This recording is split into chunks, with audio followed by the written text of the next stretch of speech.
ఈ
సదస్సుకు ఏర్పాటు చేయబడిన మరో పాఠాన్ని మేము ఆలోచన చేయటానికి మేము సిద్ధపడుతుండగా మాకు తోడుగా ఉండండి. మరి ముఖ్యంగా ఈ సెమినార్ కొరకును రాబోయే సెమినార్ కొరకును మీ పిల్లలు జరుగుతున్న ఈ మహా కార్యక్రమం మీ పనిలో తాము పాలిభాగస్తులము అవ్వాలన్న ఒక మంచి ఆలోచన, ఒక మంచి ఉద్దేశంతో తమ కష్టార్జితములో నుంచి కానుక రూపంలో కొంత ఈ కార్యక్రమానికి ఇచ్చి ప్రోత్సహిస్తున్న ఈ విధానాన్ని బట్టి మీకు వందనాలు. ఎందరూ మీ పిల్లలు తమ కష్టాన్ని ఇచ్చారో వారందరినీ పేరు పేరున దీవించి ఆశీర్వదించండి. మరి ముఖ్యంగానైనా వారు ఉన్నంత వరకు ఈ ఏలూరు నగరంలో ఈ మహా కార్యక్రమం ఆగక జరగాలన్న మీ కుమారుని ఆలోచన ఏదైతే ఉందో దాన్ని నెరవేర్చమని అర్థిస్తున్నాం. వారికి ఇచ్చిన మంచి మనసు, వారికి మీరు ఇచ్చిన ఈ కుటుంబాన్ని కూడా మీరు జ్ఞాపకం చేసుకోనండి.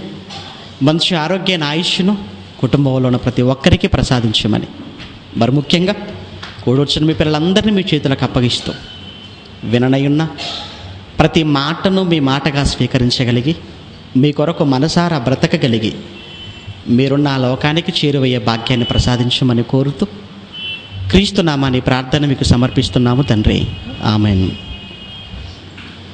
ప్రియమైన దేవుని పిల్లలారా, మరి ఈ సెమినార్లో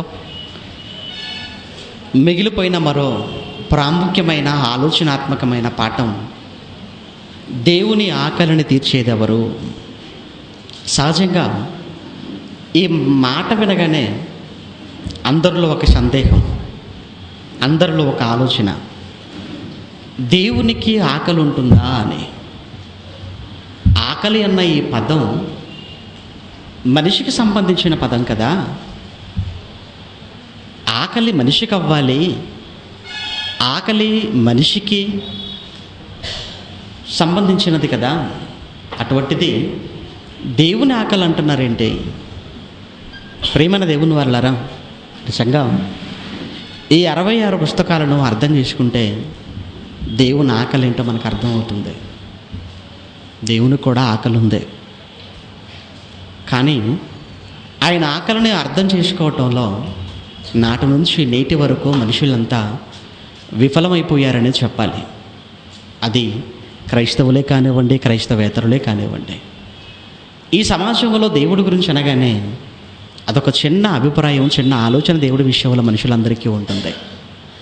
దేవుడు అనగానే మన అవసరాలు తీర్చేవాడు కదా, ఆపద మొక్కులవాడు కదా అని అనుకుంటున్నారు తప్ప ఆ దేవునికి కూడా అవసరాలు ఉంటాయని, ఆ దేవునికి కూడా ఆకలి అనేది ఉంటుందని ఎవరూ గ్రహించలేకపోవటం అది నిజంగా దురదృష్టకరమైన సంగతి అని చెప్పాలి.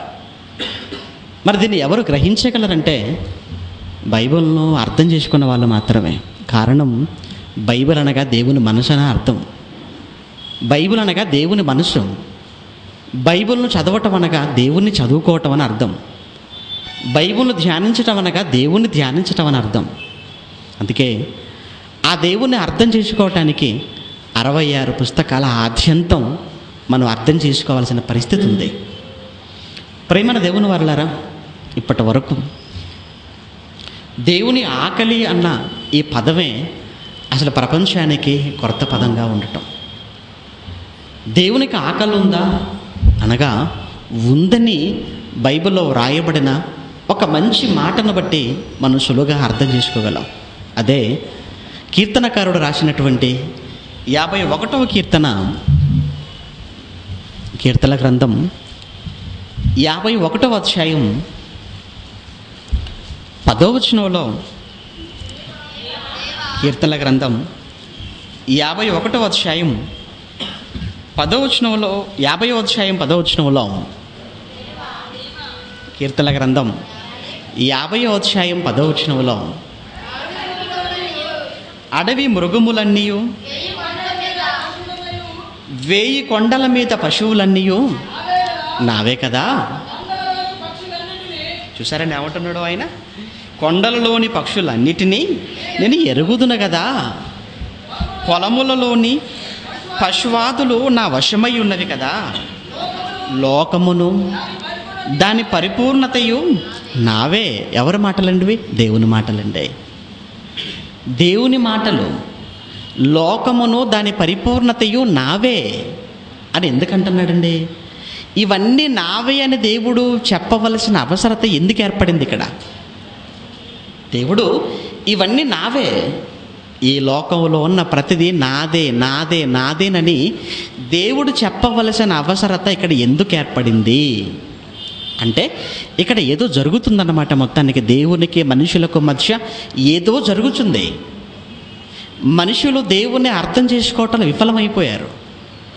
దేవునికి ఇచ్చే విషయం ఏదైతే ఉందో ఆ దేవునికి ఇచ్చే విషయంలో ఎక్కడో లోపం జరుగుతుంది. లోపం జరుగుతుంది కనుకనే దేవుడు ఇక మాట్లాడకుండా ఉండలేకపోయాడు. ఆ మాటల్లో చెప్తున్నాడు, లోకములో దాని పరిపూర్ణతయు నావే నావే నావే. సూర్య చంద్ర నక్షత్రాదులు నేను కలిగించినవి కావా? నీవున్న ఈ నేల నేను కలిగించినది కాదా? ఈ నేల మీద 3 వంతుల సముద్రాలు నేను పెట్టినవి కావా? 1 వంతు ఆరిన నేల, ఆరిన నేలపై అరణ్యాలను నేను కలిగించినవి కావా? 84 లక్షల జీవరాశులు అవన్నీ నేను కలిగించినవి, నేను పుట్టించినవి కావా? ఏది దేవుడిది కాదంటారు మీరు చెప్పండి? ఈ ప్రకృతిలో, ఈ పంచభూతాలలో, మనం ఉన్న ఈ విశ్వములో ఏది దేవుడిది కాదు? అన్నీ దేవుడివే, అన్నీ దేవుడివే, అన్నీ దేవుడివే, సమస్తము దేవుడివేనండి. నిజంగా ప్రియమైన దేవుని వారలారా, దేవుడు మన గురించి ఎంత ఆలోచించాడు అన్నది మనకు అర్థం అవ్వాలంటే ఒక్కసారి దేవుడు మన కొరకు చేసిన ఈ ప్రకృతిని ఆలోచిస్తే మనకు అర్థమవుతుంది దేవుడు మన కొరకు ఎంత ఆలోచించాడో. చాలామంది అప్పుడప్పుడు కష్టాల్లోకి వెళ్ళినప్పుడు, ఎవరు పట్టించుకున్నప్పుడు, బాధల్లో ఉన్నప్పుడు, వేదనల మధ్య దేవుని మీద చాలా అబండాలు వేస్తుంటారండి. ఏమంటే దేవుడు నన్ను పట్టించుకోవటం లేదండి, దేవుడు నన్ను చూడటం లేదండి, అసలు దేవుడు ఉన్నాడా అండి అని అన్యాయంగా మాట్లాడుతుంటారండి దేవుడి గురించి. ఎప్పుడు దేవుడి గురించి అలాంటి మాటలు మనం మాట్లాడకూడదండి. దేవుడి గురించి ఎప్పుడు అలా మనం కలలో కూడా మనం ఎప్పుడు దేవుడి గురించి అలా చెడ్డగా మాట్లాడకూడదండి. చాలామంది చూసారా, దేవుడు నాకు అన్యాయం చేశాడన్న మాట కూడా మాట్లాడుతుంటారండి. దేవుడు నాకు అన్యాయం చేశాడు, పుట్టిన బిడ్డ ప్రమాదములో కాలుపోతేనో, లేదా తన కన్న బిడ్డకు ప్రమాదములో చేయిపోతేనో, తన కన్న బిడ్డ ప్రమాదంలో మరణిస్తేనో వెంటనే ముందస్తుగా మొట్టమొదటిగా నిందించేది ఎవరైనా కానీ దేవుణ్ణే నిందిస్తారండి. దేవుడు నాకు ఎందుకండి ఇంత అన్యాయం చేశాడు అంటుంటారు. అవును, ఇంతమంది పిల్లలు ఉండగా నా కొడుకే దొరికాడండి దేవుడు అంటే అర్థం ఏంటి? పక్క వాళ్ళని తీసుకెళ్ళిపోవచ్చు కదండి. నా కొడుకే దొరికాడు దేవుడికి, నా బిడ్డే కావాల్సి వచ్చింది ఆ దేవుడికి.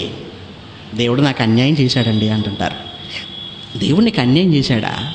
వాడికి బండి కొనిచ్చి నువ్వే అన్యాయం చేసావు. అసలు వానికి బైక్ వద్దు వద్దు వద్దు అంటే కొనిచ్చావు, వాడు కావాలనగానే కొనిచ్చావు, గారభం చేసావు, ముద్దు చేసావు.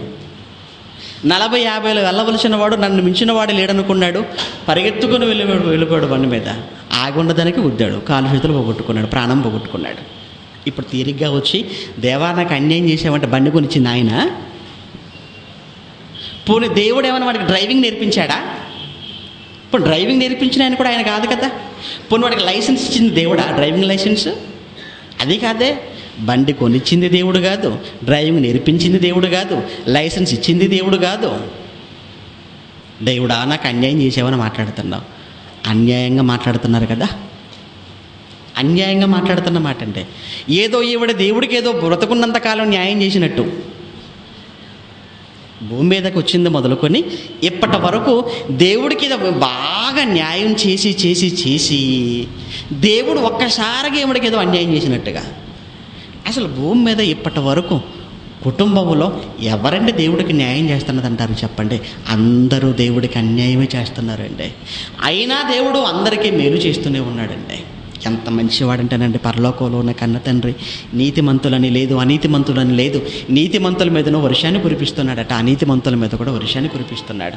నీతిమంతుల మీద సూర్యుని ఉదయింపచేస్తున్నాడు, అనీతిమంతుల మీద కూడా సూర్యుని ఉదయింపచేస్తున్నాడు. ఏం అన్యాయం చేశాడు దేవుడు మనిషికి? మనిషికి దేవుడు ఏం అన్యాయం చేశాడు?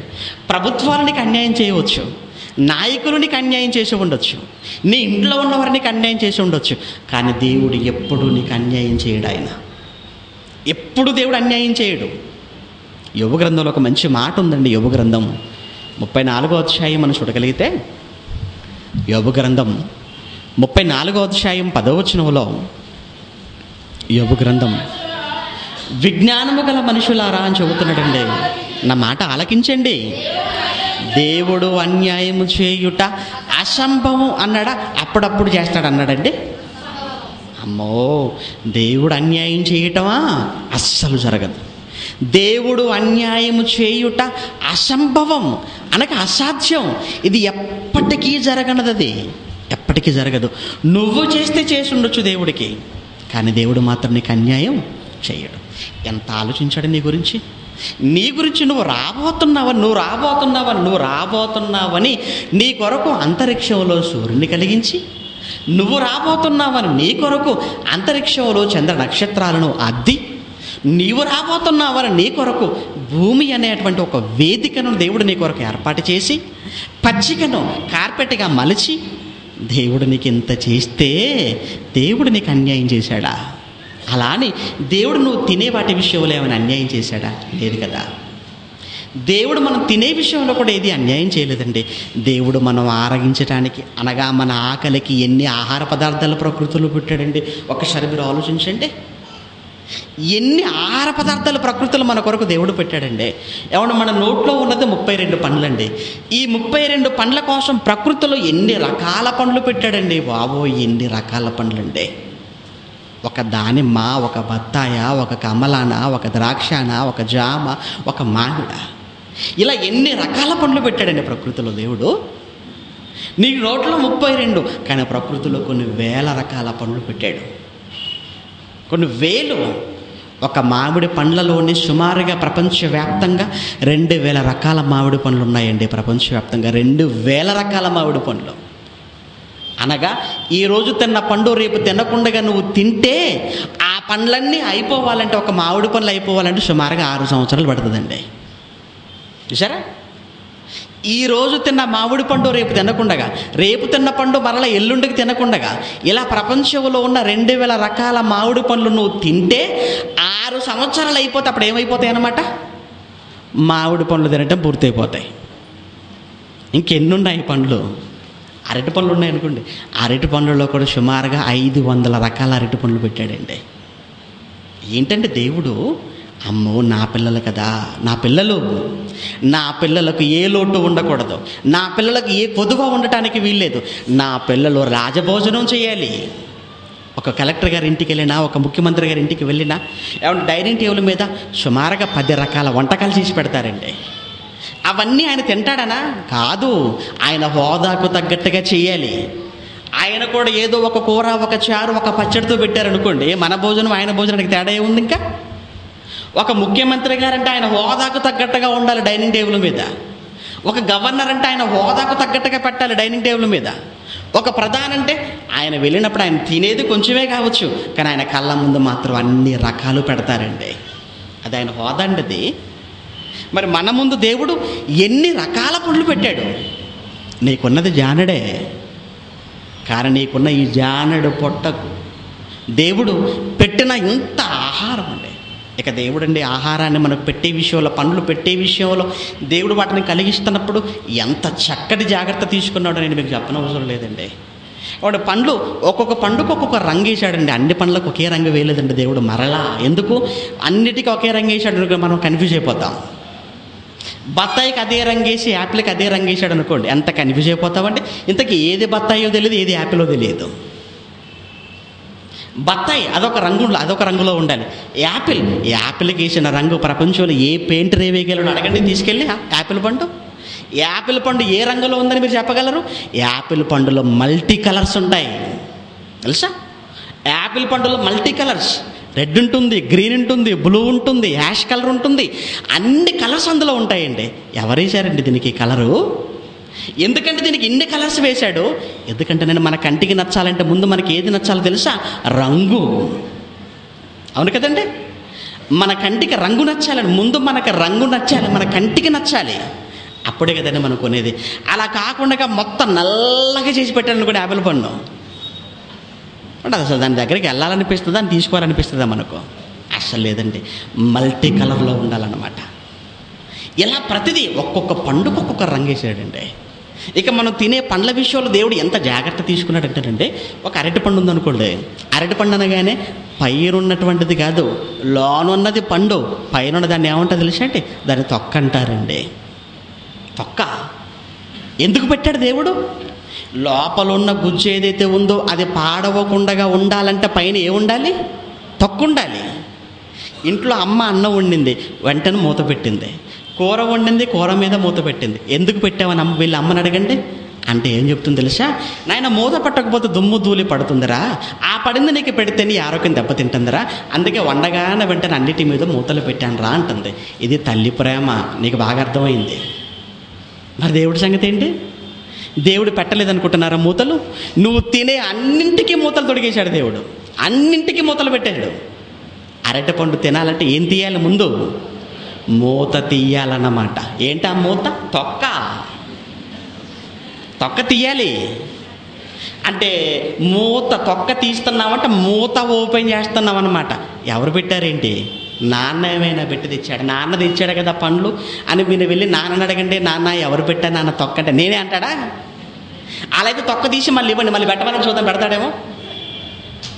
నేనే అన్నాడు అనుకోండి, అయితే మీకు ఒక చిన్న టెస్టింగ్ డాడీ, మీరే అయితే నిజంగా నేను తొక్క తీశాను, తీసి నీ తొక్కను మరలా మీరు పెట్టండి చూద్దాం. అప్పుడు మీరు నమ్మండి, నాన్న అంటే ఏం పెట్టగలడు? ఏం పెట్టలేడట. ఇంకా మాట ఉండదు. అంటే నాన్న కాదన్నమాట పెట్టింది. మరి ఎవరు పెట్టారు? నాన్న కమ్మాడు చూసారా అరటి పండ్ల బండివాడు, వాడేమైనా పెట్టాడు మేడా? మీరు అక్కడికి వెళ్ళండి, ఇప్పుడు అడగండి, నాకేం తెలియదండి అంటాడు. అంతే, అవి వచ్చాయి నేను తీసుకొచ్చాను అంతే. అంటే అమ్మిన వాడికి తెలియదు ఎలా వచ్చిందో, కొన్న నాన్నకి తెలియదు, తిన్న మనకు అంతకన్నా తెలియదు. మనకు తెలిసిందల్లా ఒకటే, తినటమే. సరే, మనకు తెలిసింది ఒకటే, తినటం. అలాగే ఆరగించటంలో మనం ఆరితేరిపోయాం, ఆరగించటంలో అనుభవజ్ఞులు అయిపోయాం మనం. అందుకే ఏదైనా కళ్ళ ముందు కనిపించి నిమిషంలో మాయం చేస్తాం, అంతే. నిమిషంలో మాయమైపోవలసిందే. కానీ ఎలా వచ్చింది ఏంటని ఆలోచిస్తున్నారా?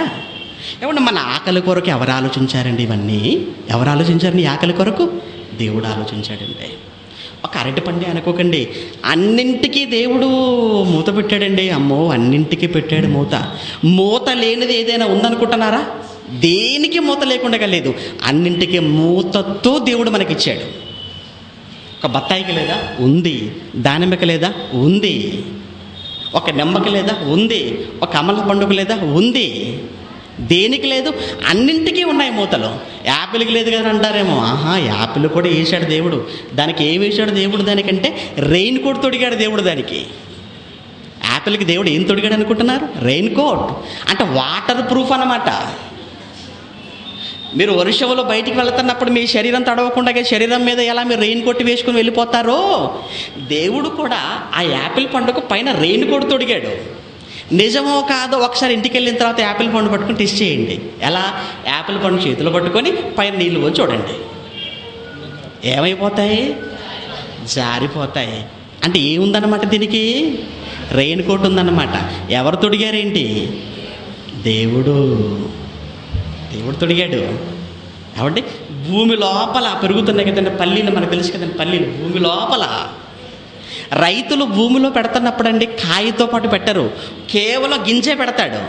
పైన పొట్టు దీని అంతా ఏం చేస్తాడు? పెరట్లో పడేస్తాడు. గింజలు మాత్రం తీసుకెళ్తాడు, గింజను మాత్రమే పెడతాడు. కానీ 2 నెలలు 3 నెలల తర్వాత మరలా రైతు సోదరులు పొలానికి వెళ్ళి మరలా ఆ మొక్కను పెకిలించగానే పైకి మరలా ఆ గింజ ఇందులోకి వెళ్ళిపోతుంది, మరలా పెట్టెలోకి వెళ్ళిపోయింది. ఎప్పుడు వచ్చింది? ఎలా వచ్చింది? అంటే భూమి లోపల 2 గింజలు, పల్లి గింజలు తయారవుతున్నాయి. ఈ 2 పల్లి గింజలు నా పిల్లలకు అవసరం, నాకు అవసరం, నా పిల్లలకు అవసరం. ఈ 2 పల్లి గింజలకు మట్టి అంటకూడదు. మట్టి అంటకూడదు అంటే ఏం చేయాలి? అంటే ఈ రెండింటి కోసం ఏం చేయాలి? ఒక బాక్స్ నిర్మాణం చేయాలి, ఒక సూట్ కేసు లాంటి నిర్మాణం అన్నమాట. మన బట్టలు పాడవకుండా ఉండేటట్టుగా మనం ఏం చేసి సూట్ కేసుల్లో దాచుకుంటున్నాం కదండి. మన బట్టలు పాడవకుండా మనం సూట్ కేసుల్లో దాచుకుంటున్నాం. ఇప్పుడు ఈ 2 పల్లి గింజలు పాడవకుండా దేవుడు కూడా ఏం చేశాడనమాట? సూట్ కేసు లాంటి నిర్మాణం, అంటే దానికి కూడా సూట్ కేసు లాంటి నిర్మాణం చేశాడు. అందుకే మన సూట్ కేసు మనం ఎలా ఓపెన్ చేసుకుంటామో సుమారుగా పల్లికాయ కూడా మనం అలా ఓపెన్ చేసుకుని తినాలండి. కాబట్టి ఎవరు ఏర్పాటు చేశారండి ఇదంతా? దేవుడండి. అంటే నువ్వు తినే విషయంలో దేవుడు ఎంత జాగ్రత్త తీసుకున్నాడో ఆలోచిస్తున్నారా? నీ ఆకలి గురించి ఆలోచించాడు. నువ్వు అడగక మునిపే నీ ఆకలికి ఏమేం కావాలో అన్నీ పెట్టాడండి. ఏమంటే అమ్మ గురించి ఆలోచిద్దామా? అమ్మ అయితే అడిగితే కానీ పెట్టదండి అమ్మ. అందుకే లోకంలో సామెత కదండి, అడగంది అమ్మ అయినా అన్నం పెట్టదు. అంటే అమ్మ ప్రేమ ఎలాంటిది అనమాట? అడిగితే కానీ పెట్టద్దు అనమాట, అడగకపోతే శుభ్రంగా తినేస్తుంది అనమాట. ఇంకా అడిగితే కానీ పెట్టనది అమ్మ ప్రేమ. కానీ దేవుడు ప్రేమ ఎలాంటిదో తెలుసా? నువ్వు అడగక మునుపే, మీరు అడగక మునుపే మీకు అక్కరగా ఉన్నవేవో ఆయనకు తెలియను అన్నాడండి మత్తయి 6:8 యేసుక్రీస్తు. మీరు అడగక మునుపే. అవును కదండి. ఇవన్నీ మనం అడిగామంటారా? ఇవన్నీ మనం అడిగామంటారా? ఈ ప్రకృతిలో ఏదైనా మనం అడిగి తెచ్చుకున్నామా దేవుడి దగ్గర నుంచి? కాదు. పోనీ మనకన్నా ముందు పుట్టిన ఆదాము ఉన్నాడా? ఆయన ఏమైనా అడిగి తెచ్చుకున్నాడా? అవన్నీ కూడా లేదండి. అన్నీ పెట్టిన తర్వాత ఆదామును కన్నాడు, ఆదాము నుంచి మనం వచ్చాం. మనం వచ్చిన తర్వాత దేవుడు ఏది కొత్తగా చేయలేదండి, అన్నీ ముందుగా చేసి పెట్టాడండి. అంటే మీరు ఆలోచిస్తున్నారు కదండి. అంటే దేవుడికి నిజంగా మన పట్ల ఎంత ప్రేమ, ఎంత ప్రణాళిక, ఎంత ఆలోచన, ఎంత సంకల్పం దేవుడికి నీ గురించి ఉంది. నీ ఆకలి గురించి ఆయన అంత ఆలోచించాడే, నీ ఆకలి గురించి అంత ఆలోచించాడే. నీ ఆకలి గురించి ఆలోచించిన ఆ దేవునికి ఆకలి ఉందన్న సంగతిని ఎప్పుడైనా ఆలోచించారంటారా? చెప్పండి. ఉదయం టిఫిన్ అంటాం, మధ్యాహ్నం భోజనం అంటాం, రాత్రి భోజనం అంటాం. ఈ భోజనంలో రకరకాల వంటలు చేసుకొని మనం ఆరగిస్తున్నాం, తప్పులేదు, తినండి. కానీ ఇన్నిచ్చిన దేవుడికి ఇన్ని మార్లు మనం భోజనం చేస్తున్నప్పుడు, ఏ రోజైనా భోజనానికి కూర్చున్నప్పుడు నా ఆకలి నేను తీర్చుకుంటున్నాను, మరి నన్ను కన్న నా తండ్రికి ఏమైనా ఆకలి ఉందా? ఆకలి ఉంటే ఆయన ఆకలిని ఎవరు తీరుస్తున్నారు? ఆయన ఆకలి తీరాలంటే ఏం చెయ్యాలి అన్న కనీసం ఆలోచన ఈరోజు క్రైస్తవులంగా మనం చేయకపోతే ఎలా అంటారు? చెప్పండి. ఏమండి? కృతజ్ఞత లేనివారు అంటారండి. కృతజ్ఞత లేనివారు. నిజంగా ఆయన ఆకలి గురించి ఆలోచించటం లేదంటే నీకు కనీసం కృతజ్ఞత లేదన్నమాట. నీ గురించి అంత ఆలోచించి ఇన్ని పెట్టి నీ ఆకలి తీర్చితే కనీసం ఆయన ఆకలి గురించి నువ్వు ఆలోచించటం లేదంటే నీకు కనీసం కృతజ్ఞత లేకుండా పోయింది దేవుడికి విషయంలో. ఒకనాడు ఇశ్రాయేలీయులు అలానే బ్రతికారండి, కృతజ్ఞులైపోయారండి దేవుడి విషయంలో. వారు ఏ రోజు కూడా దేవునికి కనీసం కృతజ్ఞత చెప్పకుండా పోయారటండి. ఎన్నో మేలులు అనుభవించారు దేవుడి విషయంలో, దేవుడి దగ్గర నుంచి. కానీ ఏ రోజు కూడా దేవునికి ఏం చెప్పలేదట వాళ్ళు? దేవుడికి కనీసం థ్యాంక్స్ అని కూడా చెప్పలేదటండి. వందనాలు అని కూడా దేవుడికి చెప్పలేదటండి. ఏమండి వందనాలు అని చెప్పితే 100 రూపాయలు ఏమైనా ఖర్చు అయితే అంటారు? చెప్పండి. ఏమీ లేదు కదండి. నోటి మాటే కదా. కనీసం ఆ నోటి మాటతో కూడా దేవునికి వాళ్ళు వందనాలు చెప్పలేకపోయారంటే ఏమంటే నిజంగా ఇశ్రాయేలు విషయంలో దేవుడు ఎంత ఆవేదనకు లోనైంటాడో మీరు ఆలోచించండి. ఇక పైగా దేవుని ఆకలి అనగానే ఆయన ఆకలి తీరాలంటే ఏమనుకుంటున్నారంటే ఆయనకు ఆకలి ఉందనుకుంటే ఒకవేళ ఆయన ఆకలి కూడా మనలాంటి ఆకలిలే, మనం తినేవే దేవుడికి ఇస్తే ఆయన ఆకలి కూడా తీరిపోతుంది అనుకున్నారండి. అలానే అనుకుంటున్నారండి మనుషులు. ఇప్పటికీ అలానే అనుకుంటున్నారు. ఒక ఆయన అంటాడు, ఏమండి దేవునికి ఆకలి ఉందంటే, ఉందండి నాకు తెలుసండి దేవుని ఆకలి.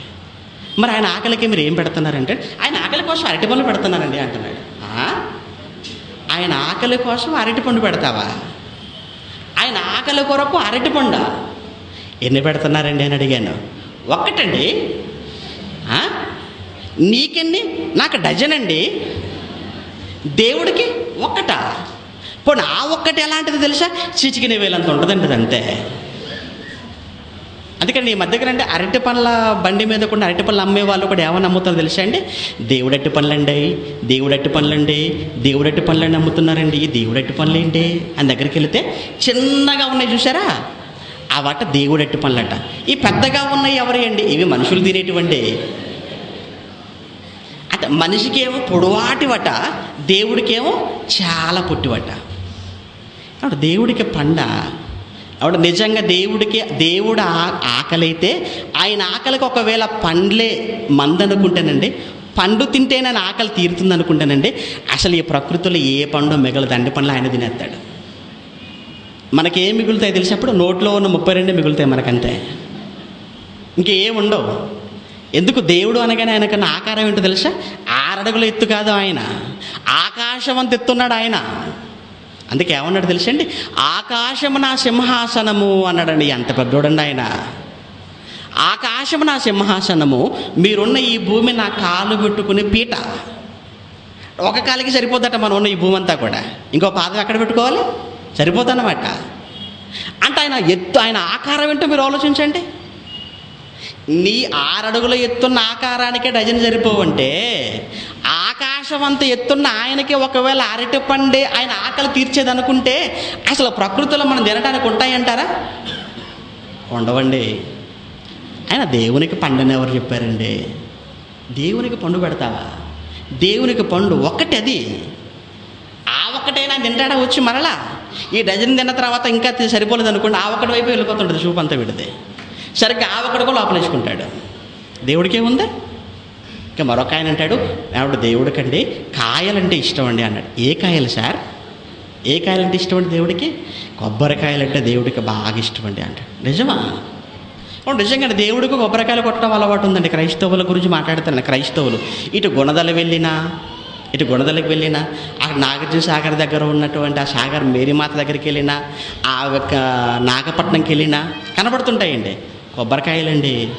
కొబ్బరికాయలు దేవుడికా? ఎవడు మన ఇంట్లో దేవుడికి కొబ్బరికాయ కొట్టేటప్పుడు అండి ఏం చేసి తెలుసు? చిన్నప్పుడు మా అమ్మ చెప్పేదంటే, అరే దేవుడికి కొబ్బరికాయ కొడుతున్నా ఈరోజు అనగానే, అప్పుడు నేను ఏం చేయాలన్నమాట, వెంటనే గ్లాస్తో రెడీ అయిపోవాలి నేను. అమ్మేమో కొబ్బరికాయతో రెడీ అయిపోద్ది, నేను దీంతో రెడీ అయిపోవాలి, నేను గ్లాస్తో రెడీ అయిపోవాలన్నమాట. వెంటనే అమ్మ ఎప్పుడైతే కొబ్బరికాయ కొట్టిందో వెంటనే గ్లాస్ అక్కడ తీసుకెళ్ళిపోవాలి. ఎందుకు? ఆ కొబ్బరికాయ చెప్పలో నుంచి వచ్చి ఒక్క చుక్క కూడా కింద పోవడానికి వీల్లేదు. ఈ నీళ్ళన్నీ అందులో వంపేసేది. నీళ్ళన్నీ మీరు తాగండి. అమ్మ మరి చెప్పలు ఎవరికమ్మా? దేవుడికా? అలా కాసేపు పెడతాం అంతే. అలా 2 విప్పి ఆయన ముందు పెడతారండి. మళ్ళీ ఆ తర్వాత ఏం చేస్తారు? అలానే ఉంచేస్తారా? లేదండి. మళ్ళీ కాసేపటి తర్వాత ఆ 2 సరిగ్గా తీసుకొని మరలా ఓపికతో లోపల ఉన్న చిప్పలన్నీ కూడా తీసేసి ముక్కలుగా చేసుకొని చక్కెర పెట్టుకొని మరీ తినేస్తున్నారు. దేవుడు కట్టం అంటే ఆ కొబ్బరికాయలో కనీసం నీళ్లు కూడా దేవునికి లేదు. కానీ అంటాడు, నేను 101 కొట్టానండి అంటాడు దేవుడికి. 101 కొట్టాను, ఇంకొక నేను 501 కొట్టాను అంటాడు. మంచిదే, కొట్టాలో వదిలేసి వచ్చావా? అన్నీ మళ్ళీ బస్తాల్లో మూట కట్టుకొని రాలేదా? అన్ని బస్తాల్లో మూట కట్టుకొని వచ్చి దేవుడికి ఏదో ఇచ్చానని మాట్లాడుతున్నావు. ఆయన దేవుడు ఎక్కడైనా ఈ బైబుల్లో నాయన నాకు కొబ్బరికాయలు కావాలరా తీసుకురానరా అన్నాడా? లేదండి. మరి కొంతమంది ఎవరికో తెలుసా అండి, దేవునికి పూలు పెట్టినా సరిపోద్దండి అంటున్నారు. దేవునికి పూలు పెడతావా? ఆయనకు జడ ఉందా పెట్టుకోవడానికి? అప్పుడప్పుడు అంటుంటాం, నా చెవులో పువ్వు పెట్టకూడదు అంటుంటాం. ఇప్పుడు ఆఖరికి మనిషి ఎవరికి పెడుతున్నాడు అనమాట పూలు? ఇప్పుడు దేవునికి కూడా పెట్టేస్తున్నాడు అనమాట. అంటే దేవుడికి పూలు ఏంటండి? నాకు అర్థం అవ్వట్లేదు. అంటే దేవుడు ఆకలి అనగానే పూలు పెడితే ఆకలి తీరిపోద్దండి. ఇప్పుడు పోనీ కాయ పండు అంటే సరే ఏదో అనుకుందాం, పూలు పెడితే ఆకలి తీరిపోద్దా అని ఎవరు చెప్పారండి? ఇవన్నీ ఎవరు చెప్పారు? ఇక మరొకరు అంటారు, దేవుడి కన్నా నేను నిన్ననే ఆయన ఆకలి తీర్చి వచ్చే కార్యక్రమం చేశానన్నా అంటున్నాడు. ఏం చేసావురా అంటే, నిన్ననే మొత్తం శుభ్రంగా ఎంట్రుకలని ఇచ్చేసి వచ్చానన్నా అంటున్నాడు. నీ వెంట్రుకలా? అవి ఆల్రెడీ బాగా శుండ్రు పట్టిపోయి మొత్తం పుండ్లైపోయి మొత్తం అట్టకట్టుకుని పోయాయి. అందుకే ఇచ్చిచ్చానని, ఎలాగో తీసేయాలి కదా, ఆ తీసేది అక్కడ ఇచ్చేసాను అనుకోండి దేవుడికి ఇచ్చేసినట్టుగా ఉంటుంది కదా. చాలామంది వెంట్రుకలు పెంచుతుంటారండి. పెంచేవారి దగ్గరికి వెళ్ళి అడిగితే, ఏమండి మీరు ఎందుకు పెంచుతున్నారని వెంట్రుకలు అంటే ఏమంటే తెలుసు అండి, దేవుడి కోసం పెంచుతున్నానన్నా అంటాడు. ఆహా, నీయే కావాల్సి వచ్చాయి ఆయనకి బొత్తిగా పోయిపోయి వెంట్రుకలు. నీ వెంట్రుకలు దేవుడికా? అసలు వెంట్రుకల దేవుడికి అంటే వెంట్రుకలు పోని మనకేమైనా ఉపయోగం అంటే? నిజంగా వెంట్రుకలు మనకు ఉపయోగపడతాయి అనుకుంటే మంగళ షాప్కి వెళ్ళేటప్పుడు సంచి కూడా కవర్ కూడా తీసుకొని వెళ్ళిపోతాం వెంటనే. ఎందుకు? ఒక్క వెంట్రుకైనా మనకి పోనిస్తామా? అవసరమైతే వెంట్రుకల దగ్గర కూడా వాటితో దెబ్బలాడతాం. మరి అక్కడ పోయి హాయిగా తాపీగా కూర్చొని ఎన్ని కత్తిరించినా మాట్లాడకుండా ఎన్ని కింద పడిపోయినా మౌనంగా ఎందుకుంటున్న వాటితో మనకి ఎలాగో ఉపయోగం లేదు. పోని ఒకవేళ కత్తిరించిన వెంట్రుకలో కొన్ని తీసుకొని ఇంటికి తీసుకొచ్చేసి, పిల్లలారా నేను మీకు ఒక మహాప్రసాదం తీసుకొచ్చాను అనగానే పిల్లలకి ఏం తెలుసు మరి మా నాన్నకి ఎలా అయిపోయాడని? వాళ్ళు ఏదో తీసుకొచ్చాడు అనుకుని వాళ్ళని ముందుకు రాగానే మూట విప్పి మూటలో ఉన్న వెంట్రుకలు వాళ్ళ చేతుల్లో పెట్టాడు అనుకోండి, కళ్ళకద్దుకొని తీసుకెళ్ళిపోతారా? లేదు. పోనీ ఆ చేతికి ఇచ్చిన తర్వాత అది తీసుకెళ్ళి ఏమైనా పుస్తకాలు పెట్టుకుంటారా? పుస్తకాలు పెట్టుకుంటారు, నెమలీకలు అయితే పెట్టుకుంటారు. ఈ ఈకలు ఎవరివి? ఇవి నాన్నీకలు. నెమలీకలని పెట్టుకోవటం అలవాటు, నాన్నీకలు ఎందుకు లోపల? ఏమండి, దేవుడికి వెంట్రుకలు ఇస్తున్నారు ఏంటంటే, వెంట్రుకలు ఎందుకు పెంచుతున్నారు? దేవుడి కోసం అట. అమ్మ బంగారం ఎందుకుంటున్నావు అమ్మ? మనలో ఒక తులం కొన్నావు పోయిన నెలలో, మరి ఇప్పుడు మరో తులం కొంటున్నావు, ఎందుకమ్మా ఇలా బంగారాన్ని ఎంతగా కొంటున్నావు అంటే? దేవుడి కోసం కొంటున్నాను అన్న అంటదా? అమ్మో అనదు. మరి ఏంటి ఫ్లాట్ మీద ఫ్లాట్లు కొనేస్తున్నారు ఎవరి కోసం అంటే? దేవుడి కోసం అంటాడా? అస్సలు అన్నట్టంటే. వెంట్రుకలు ఎందుకు పెంచుతున్నావురా అంటే ఏమంటాడు? దేవుని కోసం. వెంట్రుకలు దేవుడి కోసం అట. ఆయన ఈ వెంట్రుకలు ఇచ్చే వాళ్ళందరండి ఎందుకు ఇస్తున్నారో తెలుసా అండి?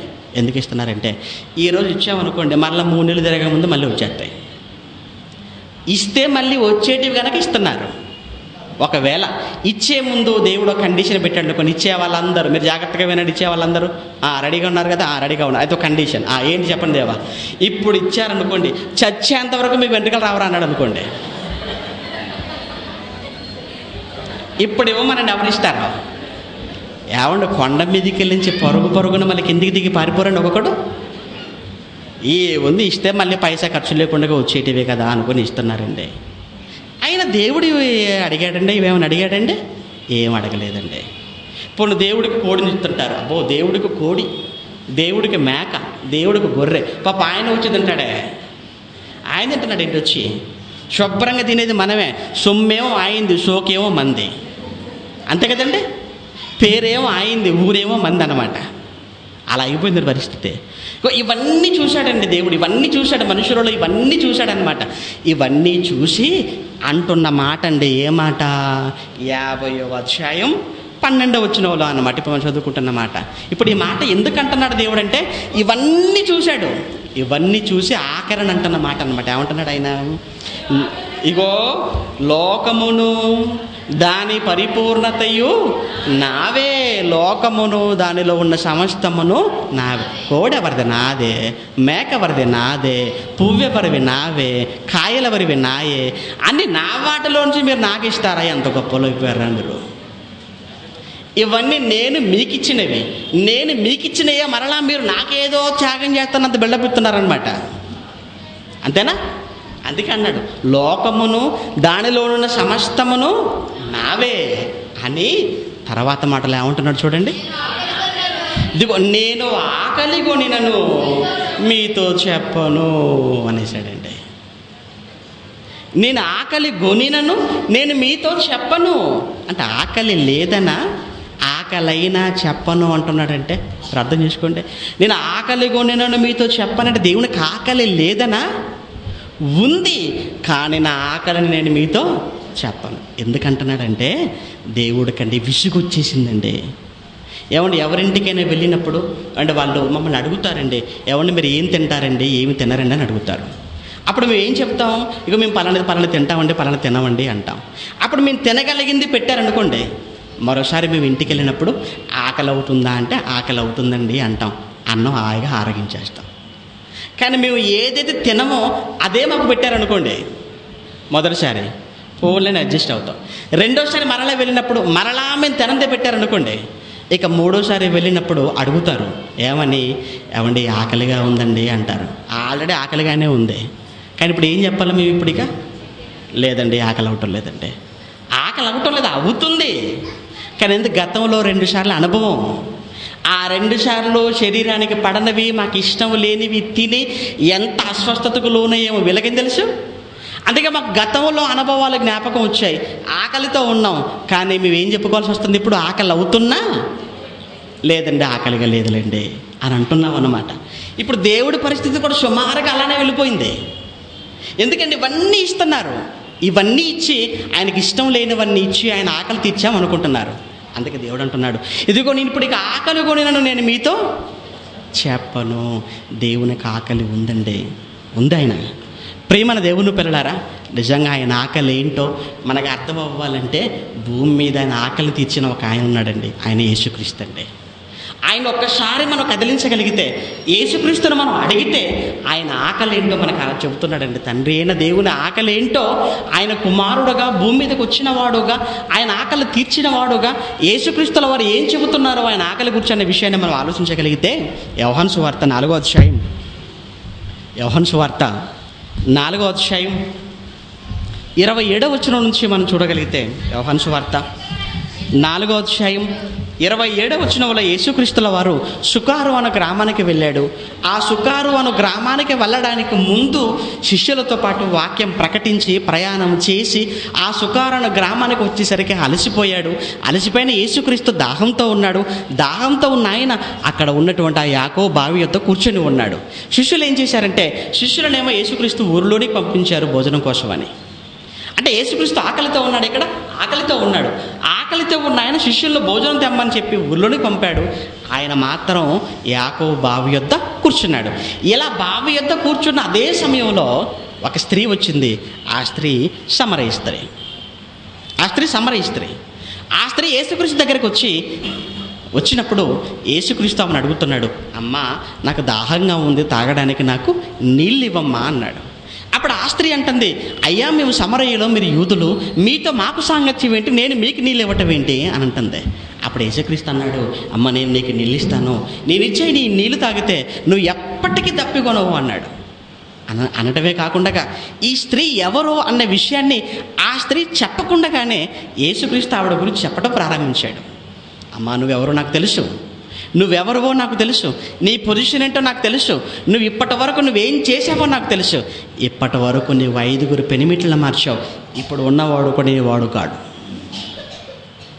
అని ఎప్పుడైతే ఆ సమరయ స్త్రీ యొక్క హిస్టరీ, ఆమె లైఫ్ హిస్టరీ యేసుక్రీస్తు చెప్పాడో, చెప్పిన వెంటనే సమరయ స్త్రీ ఆశ్చర్యపోయిన స్త్రీ యేసుక్రీస్తుని చూసి అంటుంది, అయ్యా నువ్వు ప్రవక్తవని గ్రహించుచున్నాను అన్నది. అన్న ఆ క్షణంలోనే తన జీవితాన్ని మార్చుకుంది ఆ స్త్రీ. తను మారటమే కాకుండా ఆ స్త్రీ ఇగో యేసుక్రీస్తును గుర్చినటువంటి సువర్తమానం, యేసుక్రీస్తును గుర్చిన సంగతులు తన ఊరిలో ఉన్న వారందరికీ కూడా చెప్పాలనుకుంటుంది. ఆ ఆలోచనలు తన మనసులో బయలుదేరుతున్నాయండి. అదే ఇప్పుడు 27వ వచనంలో మనం చదువుకుంటున్నామండి. 27వ వచనంలో, ఇంతలో ఆయన శిష్యులు వచ్చి యేసుక్రీస్తు ఆ స్త్రీతో మాట్లాడుట చూచి ఆశ్చర్యపడ్డారటండి. ఎందుకు ఆశ్చర్యపడ్డారండి? యేసుక్రీస్తు స్త్రీతో మాట్లాడుతుంటే చూచి ఈ శిష్యులు ఎందుకు ఆశ్చర్యమైంది వాళ్ళకు? ఎందుకు ఆశ్చర్యపడ్డారు? అంత మునుపు ఎప్పుడు ఈ స్త్రీలతో మాట్లాడలేదు, యేసుక్రీస్తు మాట్లాడాడు.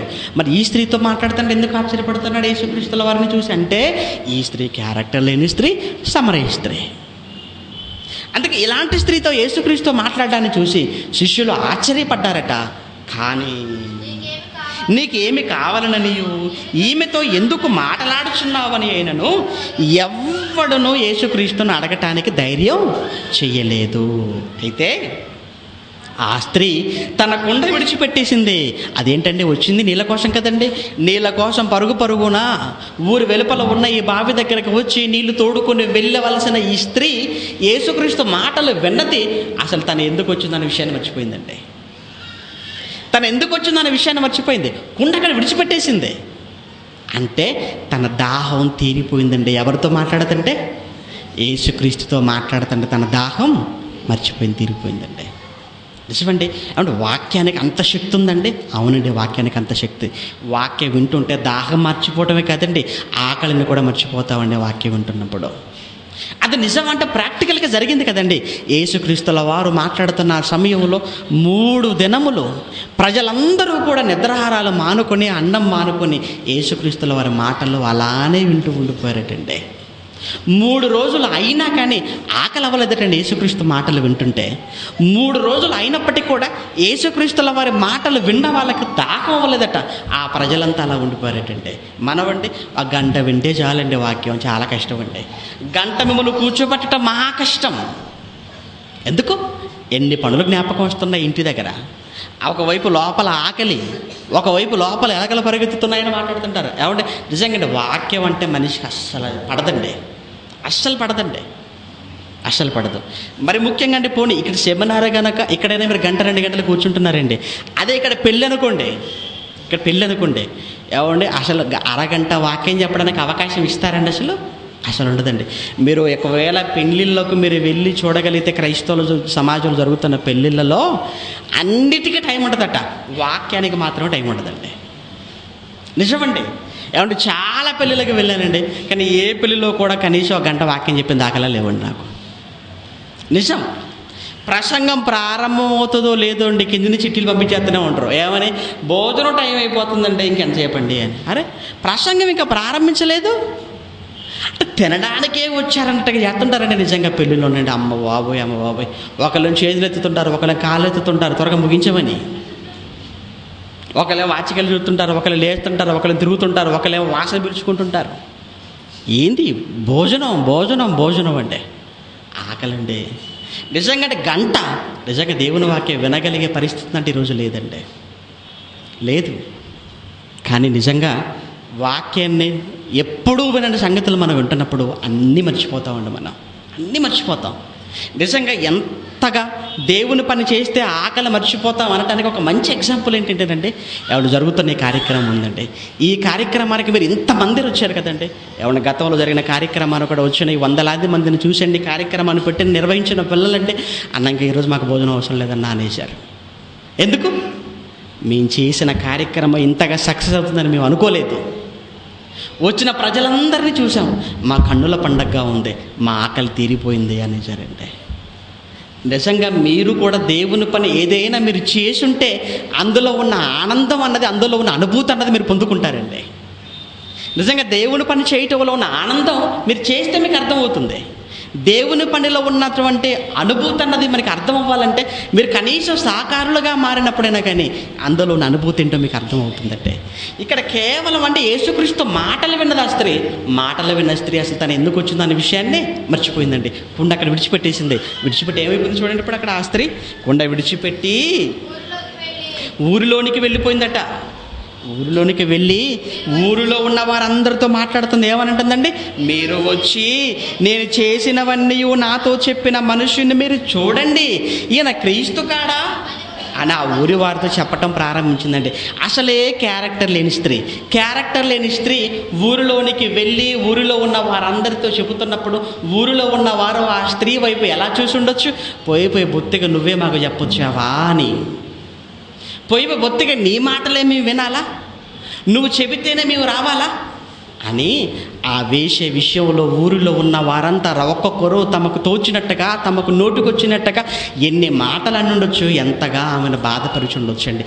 అయినా పర్వాలేదు, ఏమైపోయినా పర్వాలేదు, నా క్రీస్తు కొరకు ఒక్కసారి ఈ ఊరిలో ఉన్న వారందరినీ యేసుక్రీస్తుతో నడిపించాలి అన్న తాపత్రయం ఉంది ఆ స్త్రీలో. మాట్లాడితే క్యారెక్టర్ లేని ఆవిడని మాట్లాడుకుంటున్నామండి మనం. కానీ క్యారెక్టర్ లేని స్త్రీ ఎంత కార్యక్రమం చేసిందో తెలుసా? తన ఊరిలో ఉన్న వారందరినీ యేసుక్రీస్తు దగ్గర నడిపించిందంటే మనం ఆ స్త్రీ కంటే కూడా చాలా ఎన్నో రెట్లు ఉత్తమంలో ఉండి మన క్యారెక్టర్ విషయంలో చాలా గొప్ప వాళ్ళం అండి, చాలా మంచివారం అండి. కానీ ఏ రోజైనా మన ఊరిలో ఉన్న వారికి వాక్యం వినిపించామా? ఒకసారి ఆలోచించండి. మన ఊరిలో ఉన్నవారి కాదండి, కనీసం మన ఇంటిలో ఉన్న వారికి, మన స్నేహితులకైనా, మన బంధువులకైనా ఏ రోజైనా కానీ దేవుని కార్యక్రమం దగ్గరికి నడిపించామా? ఏదో ఒకటి చెప్పి లేదు అంటే నిజంగా దేవుని పని విషయంలో మనకన్నా ఈ క్యారెక్టర్ లేదనుకున్న ఈ వేషనే ముందుంది. దీనికి క్యారెక్టర్ ఉందని చెప్పుకుంటున్న మనం తల దించుకోవాలి, ఆవిడకు 2 చేతులు ఎత్తి నమస్కరించాలి. కారణం క్యారెక్టర్ లేదు. అయినా ఎంత కష్టపడింది అనుకుంటున్నారండి వాక్యం చెప్పడానికి? ఎంత కష్టపడింది! ఎంతోమంది ఎన్నో రకాలుగా మాట్లాడుతున్నా పట్టించుకోలేదు. నా ప్రభువు కోసం ఎవరేమనుకున్నా పర్వాలేదు అనుకున్నదండి. ఏ విధంగానైనా నా ఊరిని కాపాడుకోవాలి అనుకుందండి. ఏ విధంగానైనా నా ఊరిలో ఉన్న వారందరినీ ప్రభు యొద్దకు నడిపించాలనుకుందండి. ఏంటండి ఆ స్త్రీ చూపిస్తున్న తెగువ యేసుక్రీస్తు కోసం? అనగా తన ఆకలి తీరిపోయిందండి, తన దాహం తీరిపోయిందండి. ఆ మహానుభావుడితో మాట్లాడుతుంటే తన దాహం తీరిపోయింది. ఆ తర్వాత చూడండి ఏం జరిగిందో. వారు ఊరిలో నుండి బయలుదేరి ఆయన యొద్దకు వచ్చుచుండిరి. చూసారా, ఊరు మొత్తం క్యూ కట్టిందండి, ఊరు మొత్తం లైన్లో నిలబడిపోయిందండి. ఎక్కడికి? యేసుక్రీస్తు యొద్దకు. నిజంగా వాళ్ళందరినీ యేసుక్రీస్తు యొద్దకు నడిపించిన వాళ్ళు చేతులు పట్టుకుని బ్రతిమలాడవచ్చు, వాళ్ళ కాళ్ళ మీద పడి బ్రతిమలాడవచ్చు. కారణం ఏంటంటే క్యారెక్టర్ లేని ఆవిడ కనుక. ఏది ఏమైనప్పటికీ తన ఊరు మొత్తాన్ని బాగు చేసుకుందని చెప్పాలంటే, ఒక వేషే తన ఊరు మొత్తాన్ని బాగు చేసుకోవడానికి ఇంత కష్టపడినప్పుడు ఏమండి మనం ఇంకెంత కష్టపడాలంటారు? ఆలోచించండి ఒకసారి. మనసు పట్టండి, మనకి అర్థం అవ్వాలండి. మనం ఎక్కడున్నామండి? దీన్ని బట్టి మనం ఎక్కడున్నాం? ఎక్కడో ఉన్నామండి. పరలోకానికి వెళ్ళిపోతాం అనుకుంటున్నామే తప్ప అసలు పరలోకానికి దరిదాపుల్లో కూడా వెళ్ళలేమో అని అనిపిస్తుందండి ఇప్పుడు ఈ సందర్భాన్ని చదువుతుంటే మనం. ఆ తర్వాత ఏం జరిగిందో చూడండి. ఆలోగా శిష్యులు, ఊరిలో ఉన్న వారంతా బయలుదేరి రావటాన్ని చూసిన శిష్యులు వీళ్ళు ముందుగా తీసుకుని వచ్చిన భోజనం ఏదైతే ఉందో ఆ భోజనం చేత పట్టుకున్నారు. యేసుక్రీస్తు ముందు దగ్గరికి వెళ్ళిపోయారు. యేసుక్రీస్తుతో మాట్లాడుతున్నారు. ఏమంటున్నారు? బోధకుడా, భోజనము చేయమని ఆయనను వేడుకొనిరి. యేసుక్రీస్తు ఏమో బోధ చేయడానికి సిద్ధపడుతున్నాడు. శిష్యులు ఏమంటున్నారు? భోజనం చేయమని. శిష్యులకి ఏంటంటే తొందర? వీళ్ళ తొందర ఏంటి? భోజనం చేయాలని. ఎందుకు వీళ్ళు అంత తొందరపడుతున్నారు? ఆయన చేస్తే మేము కూడా చేయొచ్చు కదా అని. అసలు విషయం అది, అంతే కదండి. వీళ్ళకి లోపల ఆకలి అయిపోతుంది. కానీ మరి మహానుభావుడు ఆయన చేయకుండా మనం చేస్తే బాగుంటుంది నాయకుడు. కానీ నాయకుడుగా ముందున్న ఆయన చేస్తే ఆయనతో పాటు మనం కూడా చేసేయచ్చు. కనుక ఏమంటున్నారు వీళ్ళు? బోధకుడా, భోజనము చేయమని ఆయనను వేడుకునేది. భోజనము చేయమని ఆయనను వేడుకుంటున్నారట. అప్పుడు ఆయన ఏమంటున్నాడు? అందుకు ఆయన, భుజించుటకు మీకు తెలియని ఆహారము నాకు ఉన్నది అన్నాడండి. అది శిష్యులకు అర్థం కాలేదు. ఈరోజు మనకు కూడా అర్థం కాలేదులేండి. శిష్యులకు అర్థం అవ్వలేదు. ఈరోజు క్రైస్తవులకు కూడా చాలామందికి అర్థం అవ్వలేదండి. ఏమంటున్నాడండి యేసుక్రీస్తు? భుజించుటకు మీకు తెలియని ఆహారము నాకు ఉన్నది అనగానే శిష్యులు ఎలా అపార్థం చేసుకున్నారు చూడండి. తర్వాత అప్పుడు శిష్యులట, ఆయన భుజించుటకు ఎవడైనా ఏమైనా మనం ఊరిలోనికి వెళ్ళినప్పుడు తెచ్చాడేమో, శుభ్రంగా తినేశాడేమో, శుభ్రంగా ముత్తుడుచుకున్నాడేమో, అందుకే ఇప్పుడు భోజనం అవసరం లేదంటున్నాడు. సరే, వీళ్ళు ఎలా అర్థం చేసుకున్నారు? అర్థమా అపార్థమా? అపార్థం చేసుకున్నారు. మీకు తెలియని ఆహారం నాకు ఉందనగానే, అంటే మనం భోజనానికి పంపించాడు, మనం లేవు అందరినీ ఊరిలోనికి భోజనం తీసుకురమ్మని చెప్పాడు. ఈ లోపు ఎవరు తీసుకొస్తే శుభ్రంగా తినేశాడు. ఇప్పుడు భోజనం చేయమంటే మీకు తెలియదు నాకు ఉందంటున్నాడు. అంటే ఆయన ఆకలి మాత్రం తీర్చుకున్నాడు. మన ఆకలి సంగతి ఏంటి? ఆయన శిష్యులు తమలో తాము అనుకుంటున్నారండి. ఇక్కడ వీళ్ళకి అర్థం కాలేదు, అపార్థం చేసుకుంటున్నారు సంగతి మరలా యేసుక్రీస్తుకి అర్థమైపోయి వెంటనే మీకు తెలియని ఆహారం అది ఏంటో మరలా కింద మాటలు చెప్తున్నాడు ఆయన. అవుతున్నాడు చూడండి. యేసు వారిని చూచి, ఇదిగో నన్ను పంపిన వాని చిత్తము నెరవేర్చుటయు ఆయన పని తుదముట్టించుటయు నాకు ఆహారమై ఉన్నది. ఇదండి, చూసారా? ఏదండి ఆహారం అంటున్నాడు ఆయన? నన్ను పంపిన వాని చిత్తము నెరవేర్చటం, ఆయన పని తుదముట్టించటం, ఇదే నాకు ఆహారము. అంటే ఈ పని చేస్తే నా ఆకలి తీరుతుందన్నమాట. ఏ పని చేస్తే? తండ్రి పని, దేవుని చిత్తం. ఏంటి దేవుని చిత్తం ఏంటి? మరి ఇంతకు అది కూడా తెలియలే కదండి. దేవుని చిత్తం ఏంటండి? దేవుని చిత్తం ఏంటంటే మనుషులందరూ రక్షణలోనికి రావాలి. ఇది ఎవరి చిత్తం? ఇది దేవుడి చిత్తం. ఏ ఒక్కరు నశించిపోకూడదు. ఇది ఎవరి ఇష్టం? దేవుడి ఇష్టం. అనగా ఏ ఒక్కరు నశించిపోకుండా ఉండాలన్నది దేవుని ఇష్టం. మరి ఏ ఒక్కరు నశించిపోకుండా ఉండాలంటే వారికి ఏం చెప్పాలి? వారికి వాక్యం చెప్పాలి. అనగా వారికి వాక్యం చెప్పటం ఎవరి ఇష్టం అన్నమాట? ఇది దేవుని ఇష్టం. అది నేను చేస్తున్నాను ఇప్పుడు. అనగా నేను దేవుని చిత్తాన్ని జరిగిస్తున్నాను. దేవుని చిత్తాన్ని వాక్యం ప్రకటించడం ద్వారా జరిగిస్తున్న ఈ కార్యక్రమాన్ని బట్టి నా ఆకలి తీరుతుంది. నా ఆకలే కాదు, నా పరలోకమందు నా తండ్రి ఆకలి కూడా తీరుతుంది. నా ఆకలి తీరితే నా తండ్రి ఆకలి కూడా తీరినట్టే. ఆయన ఆకలి తీరితే నా ఆకలి తీరినట్టే. దేవుడు అనగా ఆత్మ అండి. దేవుడు అంటే ఎవరు? ఆత్మ, శరీరం కాదు కదండి. దేవుడు అనగా ఆత్మ, దేవుడు ఆత్మ గనుక అన్నాడు. అంటే ఇప్పుడు దేవుడు ఆత్మ, ఆత్మకు ఆకలేంటి? ఆత్మకు ఆకలేంటి? ఆత్మకు ఆత్మల ఆకలి. శరీరంతో ఉన్నాం కదండి మనం, శరీరంతో ఉన్నాం కనుక శరీర సంబంధమైన ఆహారం కావాలి. శరీరంతో ఉన్నాం కనుక శరీర సంబంధమైన దాహం వేరు, శరీర సంబంధమైన దాహం తీర్చుకోవడానికి ఉన్న ద్రవ పదార్థాలు వేరు. ఇప్పుడు దేవుడు ఆత్మ, ఆత్మగా ఆయన ఆకలి తీరాలంటే ఆయనకి ఏం కావాలి? ఆత్మలు కావాలి. అనగా అనేకమైన ఆత్మలు ఆయన యొద్దకు రావటం ఆయన ఆకలి తీరటం. మరి అనేకమైన ఆత్మలు ఎప్పుడు ఆయన యొద్దకు వస్తాయో అప్పుడే ఆయన ఆకలి తీరుతుంది. మరి అనేకమైన ఆత్మలు ఎప్పుడు ఆయన దగ్గరికి వస్తాయి? ఈరోజు మీరు అందరూ వచ్చారండి. మీరందరూ ఎవరు? ఆత్మలు. ఇప్పుడు మీరందరూ వచ్చారు. మీరందరూ రావటానికి ఎవరు కారణం? ఎవరు కారణం అంటే ఇగో ఈ పాంప్లెట్లు వేయించిన వాళ్ళు, వాల్ పోస్టులు అంటించిన వాళ్ళు, వాటిని పంచిన వాళ్ళు, ఫ్లెక్స్లు కట్టిన వాళ్ళు, హాల్ బుక్ చేసిన వాళ్ళు, రూపాయి కూడబెట్టి ఈ కార్యక్రమంకు ఇచ్చిన వారు, వీళ్ళంతా ఎవరన్నమాట? వీళ్ళంతా ఆత్మలుగా మీరంతా రావటానికి కారకులన్నమాట.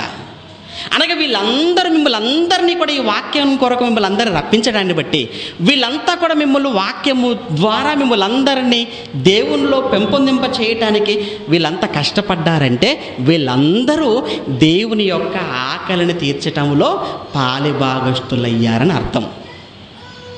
అదేనండి దేవుని ఆకలి అంటే. అనగా దేవుని ఆకలి ఎప్పుడు తీరుతుందంటే అనేకమైన ఆత్మలు ఆయన యొద్దకు వచ్చినప్పుడు ఆయన ఆకలి తీరుతుంది అన్నాడు. అందుకే గలతీయులకు రాసిన పత్రిక దానికన్నా ముందు యోహాను సువార్త 15వ అధ్యాయం, యోహాను సువార్త 15వ అధ్యాయం 8వ వచనంలో, యోహాను సువార్త 15వ అధ్యాయం 8వ వచనంలో మీరు బహుగా ఫలించుట వలన నా తండ్రి మహిమపరచబడును అన్నాడండి. మీరు బహుగా ఫలించాలి అన్నాడండి. ఫలాలట, ఆత్మఫలాలు. మీరు బహుగా ఫలించాలి.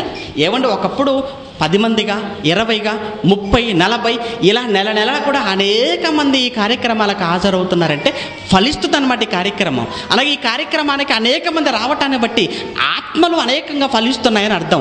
అనగా మీరు బహుగా ఫలించుట వలన నా తండ్రి మహిమపరచబడను. అనగా పరలోకంలో ఉన్న కన్న తండ్రి సంతోషపడతాడండి. ఆకలి అన్నదానికి అర్థం ఏంటి తెలుసా అండి? ఆకలి అనగా బాధ అని అర్థం అండి. ఆకలి అంటే అర్థం ఏమనుకుంటున్నారు? బాధ. ఆకలి అవుతున్నప్పుడు ఎలా ఉంటుందండి? మనకు ఆకలి అవుతున్నప్పుడు ఆనందంగా ఉంటుందా? ఆనందంగా ఉండదు. మనకు ఆకలి అవుతుందంటే బాధగా ఉంటుంది శరీరంలో. బాధ. ఆకలి అనే దానికి అర్థం బాధ అండి. ఇప్పుడు ఆ ఆకలి అవుతున్నప్పుడు కళ్ళ ముందు ఏది కనపడితే తినాలన్నంతగా అనిపిస్తుంటుంది. కళ్ళ ముందు కనిపించినా మనం తినవలసినది ఏదైతే ఉందో అది మనం తిన్నామనుకోండి, ఆ తర్వాత మనకు ఆనందంగా ఉంటుందండి. అంటే ఆకలి అనగా బాధ. ఆకలి అనే మందుకు, ఆకలి అనే రోగానికి మందు ప్రకృతిలో ఉన్న ఆహారం. ఈ ఆహారాన్ని ఎప్పుడైతే మనం ఆరగించామో ఆకలి మనకు తీరిపోతుంది, అనగా బాధ మనకు తీరుతుంది. ఇప్పుడు పరలోకంలో ఉన్న దేవుడు ఆత్మ, ఆయనకు ఆకలి అనగా ఆయనకు బాధ. ఏంటి బాధ? అనేక మంది నరకానికి వెళ్ళిపోతున్నారు. అలాగే నరకానికి వెళ్ళిపోతున్న అనేక మందిని మనం ఆయన యుద్ధకు నడిపించగలిగితే ఆయన ఆకలి ఏమైపోతుందన్నమాట? తీరిపోతుంది అన్నాడు. అందుకే అన్నాడు మీరు బహుగా ఫలించటం వలన నా పరలోకమందు నా తండ్రి మహిమపరచబడును అన్నాడు. లూకాసు వార్త 15వ అధ్యాయం 10వ వచనంలో మనం చూసినా, లూకాసు వార్త 15వ అధ్యాయం 10వ వచనంలో సైతం అటువలే మారు మనసు పొందు, ఒక్క పాప విషయమై దేవుని దూతల ఎదుట దేవునికి సంతోషము కలుగును అన్నాడండి. పరలోకములో దేవుడు చాలా సంతోషపడతాడు. ఎప్పుడు? ఒక పాపి విషయమై అన్నాడు. అనగా ఒక పాపి మారితే పరలోకంలో దేవుని ఆకలి తీరుతుంది. అదే 100 మంది మారారనుకోండి, దేవుడు ఎంత ఆనందపడతాడో ఆ రోజు. ఒకళ్ళు మారితేనే సంతోషం అన్నాడండి. 2 మారారనుకోండి ఇంకా సంతోషం, 4 మారారా ఇంకా సంతోషం. అనగా దేవుడికి ఎంత మందిని మనం దేవుడి యొద్దకు నడిపించగలిగితే అంతగా ఆయన ఆకలి మనం తీర్చిన వారం అవుతాం. అలా ఒక 10 మందిని మనం ఆ రోజు దేవుడి యొద్దకు మన వాక్యం వినిపించడానికి మనం తీసుకురాగలిగితే ఆ రోజు దేవునికి మనం మటన్ బిర్యానీ పెట్టినంత ఆనందం అండి, తిన్నంత ఆనందంగా ఉంటుంది ఆయనకు. అంతేనండి. అనగా మంచి భోజనం అన్నమాట. మంచి భోజనం అని ఎప్పుడవుతుందంటే అనేక మందిని దేవుని ముందు మనం నిలబెట్టగలిగితే ఆయనకు మంచి భోజనం అండి. అందుకే మీరు బహుగా ఫలించాలి, మీరు బహుగా ఫలించాలి అన్నాడండి. గలతీయులకు రాసిన పత్రిక 5వ అధ్యాయం, గలతీయులకు రాసిన పత్రిక 5వ అధ్యాయం 22వ వచనంలో మనం చూడొచ్చు. అయితే ఆత్మఫలములు అన్నాడండి. ఎప్పుడైతే నువ్వు దేవుని యొద్దకు వచ్చావో, ఆత్మవైన నువ్వు ఎప్పుడైతే వాక్యాన్ని విని దేవుణ్ణి అంగీకరించావో ఆ తర్వాత నీ నుంచి దేవుడికి ఫలాలు రావాలంటున్నాడు. ఏంటా ఫలాలంటే ఇదిగో ప్రేమ, సంతోషము, సమాధానము అన్నాడు. ఇవన్నీ ఏంటన్నమాట? ఫలాలు. ఈ ఫలాలు ఎవరికి కావాలి? ఇవన్నీ దేవునికి. నీ కొరకు ప్రకృతిలో ఫలాలు పెట్టాడు, అవన్నీ నిన్ను తీసుకోమన్నాడు. నాకు అవసరం లేదన్నాడు దేవుడు.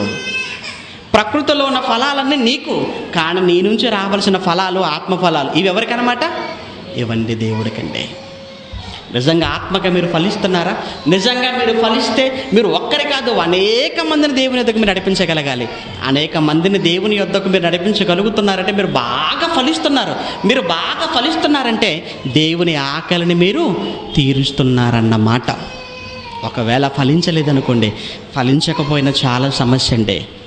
దేవునికి ఫలాలు ఇవ్వకపోతే, ఆయన ఆకలి తీర్చకపోతే ఆ తర్వాత మీకు ఏం జరుగుతుందో కూడా మీకు చెప్పి ముగించేస్తానండి. మత్తయి సువార్త 3వ అధ్యాయం, మత్తయి సువార్త 3వ అధ్యాయం 10వ వచనంలో 9వ వచనం నుంచి మనం చూడగలిగితే, మత్తయి సువార్త 3వ అధ్యాయం 9వ వచనం నుంచి మనం చూడగలిగితే, అబ్రహాము మా తండ్రి అని మీలో మీరు చెప్పుకొని తలంచవద్దు, దేవుడి రాళ్ళ వలన అబ్రహామునకు పిల్లలు పుట్టింపగలడని మీతో చెప్పుచున్నాను. అయితే ఇప్పుడే గొడ్డలి చెట్ల వేరున ఉంచబడి ఉన్నది అన్నాడండి. గొడ్డలి చెట్ల వేరున ఉంచబడి ఉన్నది గనుక మంచి ఫలము ఫలింపని ప్రతి చెట్టు, మంచి ఫలము ఫలింపని ప్రతి చెట్టు అన్నాడు. చెట్టు అనగానే మనం పెంచుకుంటున్న చెట్ల గురించి చెప్పటం లేదండి ఆయన. ఇక్కడ చెట్టు అంటే ఎవరు? మనమే. ఇక్కడ చెట్టు అంటే మనమే. అప్పుడప్పుడు అంటుంటాం, వీడు తాడి చెట్టులాగా ఎదిగాడండి అని అంటుంటారు. వీడు తాడి చెట్టులాగా ఎదిగాడండి, కానీ బుర్ర మాత్రం ఏమి ఎదగలేదండి. నిజమే. అంటే వీడు ఏపుగా ఎదిగాడు, కానీ లోపల సరుకు మాత్రం ఏమీ లేదన్నమాట. చెట్టుతో పోల్చి మాట్లాడుతున్న మనుషులను దేవుడు కూడా మనుషులను ఎలా పోల్చి మాట్లాడుతున్నాడు? చెట్లతో పోల్చి మాట్లాడుతున్నాడండి ఇక్కడ. అంటే లోకములో చెట్లు ఉన్నాయి, ఆ చెట్లు ఫలాలు ఇస్తున్నాయి, ఆ ఫలాలతో నీ ఆకలి తీరుతుంది. అయితే ఇప్పుడు నువ్వే చెట్టువైన నువ్వు దేవుని ఆకలి కొరకు నువ్వేమి ఇవ్వాలన్నమాట? ఇప్పుడు ఫలాలు ఇవ్వాలి. ఏంట ఫలాలు? చదువుకున్నాం కదా, ఆత్మఫలాలు. అవన్నీ దేవునికి రావాలట. అవన్నీ దేవునికి ఎప్పుడు రాగలవు? అవన్నీ ఎప్పుడైతే నువ్వు దేవుని పనుల మీద, దేవుని కార్యక్రమాలను నువ్వు ఉంటావో అప్పుడే నువ్వు ఆయన కొరకు ఫలిస్తున్నట్టు అర్థం. నువ్వు ఫలిస్తున్నావంటే నా ఆకలి తీరుతుంది. ఒకవేళ నువ్వు ఫలించలేదనుకోండి, ఫలించని చెట్టు నువ్వు కూడా ఇంట్లో ఉంచుకోవు కదా. నిజమే, ఇంట్లో ఉంచుకో. మనం కూడా అవును, మన ఇంట్లో ఒక చెట్టు నాటుకున్నాం అనుకోండి, ఒక జామ చెట్టు, ఒక బత్తాయో, లేకపోతే ఒక అరటి చెట్టో, ఏదో ఒకటి మన చెట్లు తీసుకొచ్చి ఇంట్లో నాటుకున్నాం. అది పెరుగుతుంది, పెద్ద అయిపోయింది, కానీ ఇంతవరకు ఆ చెట్టు కాయలే లేవు. అప్పుడు మనం ఏమనుకుంటాం తెలుసండి? అయ్యో, ఇంతకాలంగా ఈ చెట్టు నువ్వు నీరు పోసాను, ఎరువేశాను, పెంచాను, పెద్ద చేశాను, అయినా కానీ ఈ చెట్టు కాయలేదు గనుక ఏం చేయాలి? ఇంకా ఉంచడానికి వీలు లేదు. గొడ్డలు ఎక్కడుందో తీసుకురమ్మంటాం, మొత్తానికి మొదట్లోకే నరికేస్తాం. అంటే నువ్వు నాటిన చెట్టు నీకు ఫలాలు ఇవ్వకపోతే నువ్వేం చేస్తున్నావు అన్నమాట? నరికేస్తున్నావు. అంటే నీకు ఫలాలు ఇవ్వని చెట్టు ఉండటానికి వీల్లేదు. అదేవిధంగా ఒక కోడిని తెచ్చుకున్నాం అనుకోండి, మనం ఇంట్లోకి కోడిని తెచ్చుకున్నాం. ఆ కోడిని తెచ్చుకున్నప్పుడు చాలా దూరం ఆలోచించాం మనం. ఈ కోడిని తీసుకుని వెళ్ళాలి, ఈ కోడి గుడ్లు పెట్టాలి, గుడ్లు పెట్టిన తర్వాత ఈ గుడ్ల మీద కోడిని పొదిగేయాలి, ఆ తర్వాత మళ్ళీ పిల్లలు చేయాలి, మరలా అవి గుడ్లు పెట్టాలి, మరలా ఆ గుడ్లను మరలా కోడిని మళ్ళీ పొదిగేయాలి. మొత్తానికైతే ఇల్లంతా కోళ్ళఫారం అయిపోవాలి. ఒక్క కోడితో కోళ్ళఫారమే చేయాలనుకున్నావు ఇంటిని, కానీ నువ్వు తీసుకెళ్ళిన కోడి అసలు మొదటి గుడ్డు పెట్టడానికే ఇష్టపడట్లేదు. నీ ఆలోచనలేమో చాలా దూరం వెళ్ళిపోయాయి, కానీ తీసుకుని వెళ్ళి చాలా కాలం అయింది, కానీ ఒక్క గుడ్డు కూడా పెట్టలేదు. అప్పుడు నువ్వేం చేస్తావు? పండగ ఏమైనా ఉందా ఈ మధ్యలో అని అడుగుతావు. పోనీ లేదా ఎవరైనా బంధువులు వస్తున్నారా ఇంటికని అడుగుతావు. ఎందుకు? ఇది ఎలాగ గుడ్డు పెట్టేటట్టుగా లేదు కనుక దీన్ని ఏం చేద్దాం? మొత్తానికి వేసేద్దామంటాం అంతే. అంటే నీకు ఫలాలు ఇవ్వకపోతే చెట్టు నరికేస్తున్నావు, గుడ్డు పెట్టకపోతే ఏం చేస్తున్నావు? దీన్ని నరికేస్తున్నావు. అదేవిధంగా పాలు అయిన గేదె, పశువు ఉండటానికి వీళ్ళ దీన్ని కూడా తీసుకుని వెళ్ళి అంగట్లో అమ్మేద్దాం. నీకు ఉపయోగపడినది ఏది ఉండటానికి వీలు లేదని నువ్వే తీసేస్తున్నప్పుడు మరి నువ్వు దేవునికి ఉపయోగపడకపోతే నేను ఉంచాలా? ఇది న్యాయమా? నువ్వు ఆలోచించు. నువ్వు నాటిన చెట్టు ఫలం ఇవ్వకపోతే నరికేయాలంటున్నప్పుడు దేవుడు నిన్ను పెట్టాడు కదా ఈ ప్రకృతిలో, నిన్ను కూడా తల్లి గర్భం నిలబెట్టాడు, భూమి మీదకి తీసుకుని వచ్చాడు, ఈ ప్రకృతిని నీ మీద పెట్టుబడిగా పెట్టాడు, నీ నుంచి ఎన్నో ఫలాలు రావాలని దేవుడు ఆశపడ్డాడు. ఆయన నుంచి నీ ప్రకృతిని మాత్రం తేరగా అనుభవిస్తున్నావే తప్ప ఆయనకు మాత్రం ఎలాంటి ఫలాలు నువ్వు ఇవ్వనప్పుడు దేవుడు నీ విషయంలో ఎలాంటి ఆలోచన చేయాలి, నీ విషయంలో కూడా తీసేయాలనుకుంటున్నాడు ఆయన. అదే చెప్తున్నాడు, ఇదిగో ఇప్పుడే గొడ్డలి చెట్ల వేరున ఉంచబడి, చెట్టు మొదట్లో కూడా కాదు వేరున ఉంచబడి ఉన్నది అన్నాడు. ఎందుకంటే అసలు వేర్లు కూడా భూమిలో ఉండటానికి వీళ్ళు అనగా నామరూపాలు లేకుండా. అప్పుడప్పుడు మనం అంటుంటాం, అరే నువ్వు నామరూపాలు లేకుండా పోతావు అంటుంటాం. అసలు నీ పేరు భూమి మీద లేకుండా తుడిచేస్తారంటారు ఆవేశంతో, కోపంతో. దేవుడు చెబుతున్న మాటని ఇప్పుడు గొడ్డలి చెట్ల వేరున ఉంచబడి ఉన్నది అన్నాడు. గొడ్డలి చెట్ల వేరున నీ మొదట్లో పెట్టాడంటున్నాడు దేవుడు గొడ్డలి. ఎందుకు తెలుసా? నువ్వు ఫలించడం లేదు, నువ్వు ఫలించకపోతే నీ వేళ్లతో సహా పెగిలించేస్తానంటున్నాడు, నీ వేళ్లతో సహా తీసేస్తానంటున్నాడు. తీసేసి ఏం చేస్తారంటే మరలా ఆ తర్వాత ఏమంటుంది చూడండి, ఇదిగో ఫలము ఫలింపని ప్రతి చెట్టును నరకబడి అగ్నిలో వేయబడును, అనగా నరకములో వేయబడును, పాతాళములో వేయబడును అన్నాడు. దేవుని ఆకలి తీర్చారా, ఆకలే లేని ఆ మహాలోకానికి వెళ్ళిపోతారు. పరలోకం అంటే అక్కడ ఆకలి అనేది ఏమీ ఉండదండి. పరలోకం అనగా ఆకలి లేనిది, దప్పిక లేనిది, కష్టం లేనిది, బాధ లేనిది. ఆకలి లేని లోకంలోనికి నిన్ను ఎందుకు తీసుకెళ్తున్నాడు దేవుడు అంటే, భూమి మీద ఉండగా నీ ఆకలిని చంపుకొని ఎవరి ఆకలి తీర్చావు? దేవుడి ఆకలి తీర్చావు. అవసరమైతే నీ ఆకలిని కూడా నువ్వు తీర్చుకో, నీ ఆకలిని కూడా నువ్వు తీర్చుకోలేదు. పస్తులున్న దేవుడి కోసం, ఉపవాసం ఉన్న దేవుడి కొరకు, ఉపవాసం ఉండి దేవుడు పని చేసి పస్తులు ఉండి దేవుని కొరకు అనేక మందికి వాక్యాన్ని ప్రకటించడానికి వెళ్ళి నువ్వు ప్రాణాలు పోగొట్టుకున్నావు. నా కుమారుడు నా ఆకలి తీర్చడానికి తన ఆకలిని కూడా మర్చిపోయాడు గనుక ఈ నా కుమారుడికి ఆకలే లేని నా లోకమైన పరలోకాన్ని ఇవ్వాలి అని దేవుడు అనుకుంటాడు. కానీ భూమి మీద ఉన్నంతకాలం నీ ఆకలి గురించి ఆలోచించి ఆయన ఆకలిని పట్టించుకొనక నువ్వు చచ్చిపోతే దేవుడు అంటున్నాడు, గొడ్డలి చెట్ల వేరుండ ఉంచానన్నాడు, తీసుకుని వెళ్ళి నరకంలో పడేస్తాను అంటున్నాడు.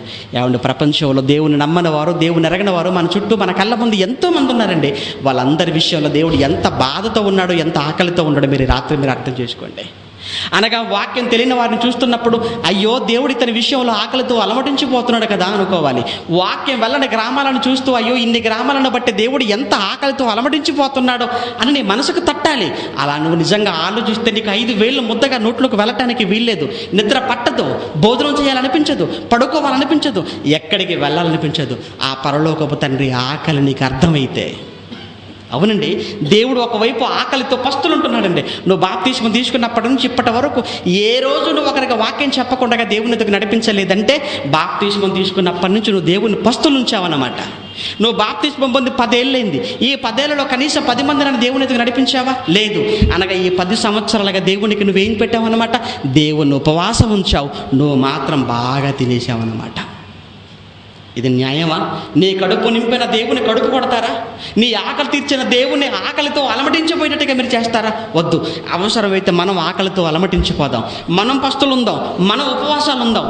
ఆయన ఆకలి మార్తం తీర్చేద్దాం. నేను ఆకలి తీర్చాలి. ఆయన ఆకలితో ఉన్నాడండి పరలోకంలో ఉన్న దేవుడు. ఎవరు తీరుస్తారని ఆకలి అంటున్నాడండి, ఎవరు తీర్చలేరన్న సంగతి అర్థమైపోయి ఇక నేను ఆకలైన నేను మీతో చెప్పను అనే స్థితిలోకి వెళ్ళిపోయాడండి దేవుడు. వద్దండి దేవుడు చెప్పాడండి, మరలా చెప్పాడు. యేసుక్రీస్తు ద్వారా మరలా తెలియజేశాడు తండ్రి ఆకలి ఏంటో అన్నది. ఆయన పని చేయటమే ఆయన ఆకలి తీర్చటం అన్నాడండి. ప్రతిరోజు మన భోజనాన్ని కూర్చున్నప్పుడు, భోజనం ముందు పెట్టుకున్నప్పుడు, మన ఆకలి తీర్చుకునే ముందు ఒక్కసారి ఆలోచించండి, ఈరోజు నా తండ్రి ఆకలి నేను తీర్చానని మీరు ఆలోచించండి. ముద్ద కలుపుతున్నప్పుడు, ముద్ద నోట్లో పెడుతున్నప్పుడు ఈరోజు నా తండ్రి ఆకలి గురించి నేను ఏమైనా ఆలోచించానా అని ఆ తర్వాత మీ ఆకలి తీర్చుకోండి. మీకు ఆకలి అవుతున్న ప్రతి క్షణం ఆయన ఆకలి మీకు గుర్తుకు రావాలి. మీ కళ్ళ ముందున్న భోజనం మీరు చూస్తున్న ప్రతి క్షణం ఆయన కొరకు నేను వెళ్ళాలి, ఆయన పని చేయాలన్న ఆలోచన ప్రతి క్షణం మీ మనసులో కదలాలండి. ఆయన ఆకలి తీర్చాలండి. ఎవరు తీరుస్తున్నారు చెప్పండి దేవుని ఆకలిని? ఈరోజు అందరూ ప్రపంచం అంతా కూడా ఆకలితో ఎవరి ఆకలి గురించి వాళ్ళు ఆలోచిస్తున్నారు, వాళ్ళ కుటుంబాల ఆకలి గురించి ఆలోచిస్తున్నారే తప్ప పరలోకమందున్న దేవుడి ఆకలి గురించి ఎవరు ఆలోచించడం లేదు. కనుక ప్రేమ దేవుని పిల్లారా, ఆలోచించామండి. ఆలోచించారు కనుకనే ఇక్కడున్న వాళ్ళందరూ కూడా ఇదిగో దేవుని ఆకలిని తీర్చడానికి వాళ్ళ ఆకలిని చంపుకొని ఈ కార్యక్రమాలు జరిగిస్తున్నారండి. రూపాయలు కష్టం వెచ్చించి. వద్దు, మన ఆకలి కాదు, తండ్రి ఆకలి తీరుద్దాం. తండ్రి ఆకలిని తీర్చే కార్యక్రమాలలో మనం ఉందాం. ఆ తండ్రి ఆకలి తీర్చే కార్యక్రమం అది ఒక చిన్న క్లాసే కానివ్వండి, చిన్న సెమినారే కానివ్వండి, చిన్న మీటింగే కానివ్వండి, అది ఒక పెద్ద మీటింగే కానివ్వండి, జరుగుతున్న ఏ తండ్రి పనిలోనైనా నా వంతు పాత్ర అందులో ఉండాలి అని అనుకుంటే ఆయన ఆకలి తీర్చిన వాడు అవుతాం. లేదా ఆయన్ని ఆకలితో అలమటించి పోయేటట్టుగా చేసి ఆయన్ని పస్తులుంచి ఆ తర్వాత నువ్వు పాతాళానికి వెళ్ళిపోతావు. చెబుతున్నాడు, మీరు ఫలించారా? సరే. ఫలించలేదా? ఇప్పుడే గొడ్డలి చెట్ల వేరున ఉంచబడి ఉన్నది, నరికేస్తాను అంటున్నాడు. దేవుడికి అవకాశం ఇవ్వకండి. దేవుడికి నరికేసే అవకాశం ఇవ్వకండి. దేవుడికి చంపే అవకాశం ఇవ్వకండి. ఆయన చంపితే కేసులు ఉండవండి. ఆయన చంపితే అసలు ఆయనకి ఏమండి, ఎవరండి ఆయన మీద కేసులు పెట్టగలిగేది? సునామీ రప్పించాడు, 2,50,000 మందిని చంపేశాడండి. 2004 డిసెంబర్ 26న ఎవరు పెట్టారండి కేసు ఆయన మీద? చెప్పండి.